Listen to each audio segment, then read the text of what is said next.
What if I told you that before Europe built its castles, an African kingdom had moats so vast, you could walk for days and never see their end? That city was Benin, and its story is one of brilliance, betrayal, and survival. Deep in what is now southern Nigeria, surrounded by thick rainforest, rose one of the most sophisticated civilizations the world had ever seen. Founded over 1,000 years ago, it became home to the Edo people, a society so advanced in politics, engineering, and art that even European explorers couldn't believe what they saw. At the center of it all was the Oba, the divine king of Benin. He was both ruler and spiritual leader, a man believed to stand between the living and the ancestors. Every Oba ruled with sacred authority, but one name still echoes louder than most: Oba Ewuare the Great. In the 1400s, he transformed Benin from a collection of rival chiefdoms into a unified, disciplined empire. He rebuilt the city, strengthened trade, and established the deep cultural pride that would define the Edo people for centuries. Under his rule, Benin became a hub of diplomacy and art, a place where bronze was not just metal, but memory. The artisans of Benin created masterpieces, detailed sculptures, plaques, and masks cast in shining bronze, depicting kings, warriors, and sacred ceremonies.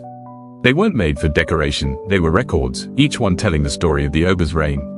These works stunned the Portuguese, who described Benin as a city as fine as any in Europe.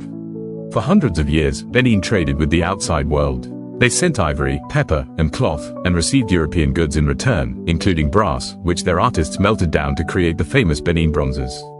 It was a mutually beneficial exchange, until the late 1800s, when European greed turned into conquest. By then, Britain had begun its colonial takeover of West Africa. But Benin remained fiercely independent.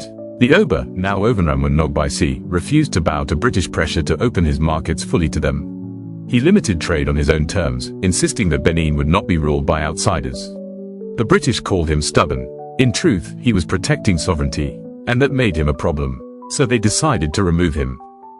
In January 1897, a British officer named James Phillips led what he called a peace mission into Benin City, even though the Oba had warned him not to come. It was the time of the sacred Eid festival, a period when outsiders were forbidden from entering the city. Phillips ignored the warning. He wrote secretly to his superiors before departing, saying that if he could remove the king of Benin, the expedition could pay for itself with the sale of ivory, a chilling detail that revealed his true motive. As his party approached the city, they were ambushed by Edo warriors. Phillips and most of his men were killed.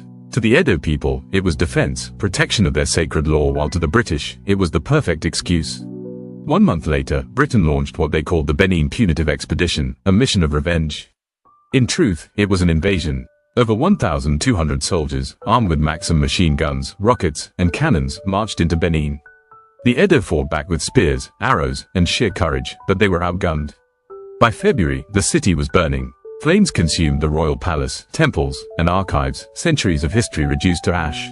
Then came the looting. The British soldiers pried bronze plaques from palace walls, stripped altars of their ivory tusks, and loaded sacred masks, carved doors, and royal regalia into crates. They stole thousands of artifacts, over 3,000 bronzes and ivory works, and shipped them to London. When they returned home, they sold them at auctions to cover the cost of the invasion. Today, those same masterpieces sit in museums in London, Berlin, and Paris, often labeled as discoveries. Oba Ewuare by sea was captured, humiliated, and exiled to Calabar, hundreds of miles away. He was forced to watch the empire his ancestors had built reduced to colonial rubble. He died in exile in 1914, the same year Britain declared Nigeria its colony. For more than a century, those stolen bronzes became silent witnesses, fragments of a stolen world scattered across foreign museums. Generations of Africans grew up without ever seeing the beauty their ancestors created. Yet the spirit of Benin endured. The royal dynasty survived. The Oba's descendants still reign today, custodians of a culture that refused to die. And now, history is coming full circle. Museums around the world, from Berlin to London, are beginning to return the Benin bronzes to their rightful home. Each piece that comes back is more than art, it's evidence, proof that Africa's civilizations were never primitive, never silent, never lost. The Benin kingdom wasn't erased. It was stolen, but the world is finally remembering. Before London had streetlights, Benin shined. Before Europe built castles, Benin built walls that touched the horizon. And before colonizers arrived with guns, Benin had already mastered the art of empire. They tried to bury that truth. But you can't bury brilliance cast in bronze. The kingdom of Benin still speaks, through its art, its people, and its unbroken pride.